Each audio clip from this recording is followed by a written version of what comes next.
એક શબ્દ છે કે વેશ્યા એટલે કે દેહ વ્યાપાર આપણે એને કહીએ છીએ.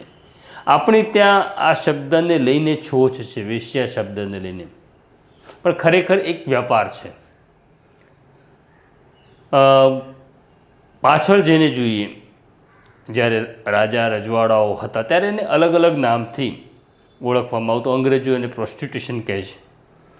રાજા રજવાડાઓ વખતે એને ગણિકા, નગરવધુ, આ પ્રકારના એમને નામથી ઓળખવામાં આવતા હતા. જે સ્ત્રી પોતાના શરીરને ને વેચે છે આજીવિકા માટે, એને આપણે વેશ્યા તરીકે ઓળખીએ છીએ કે દેહ વેપાર કરનારી સ્ત્રી તરીકે ઓળખીએ છીએ.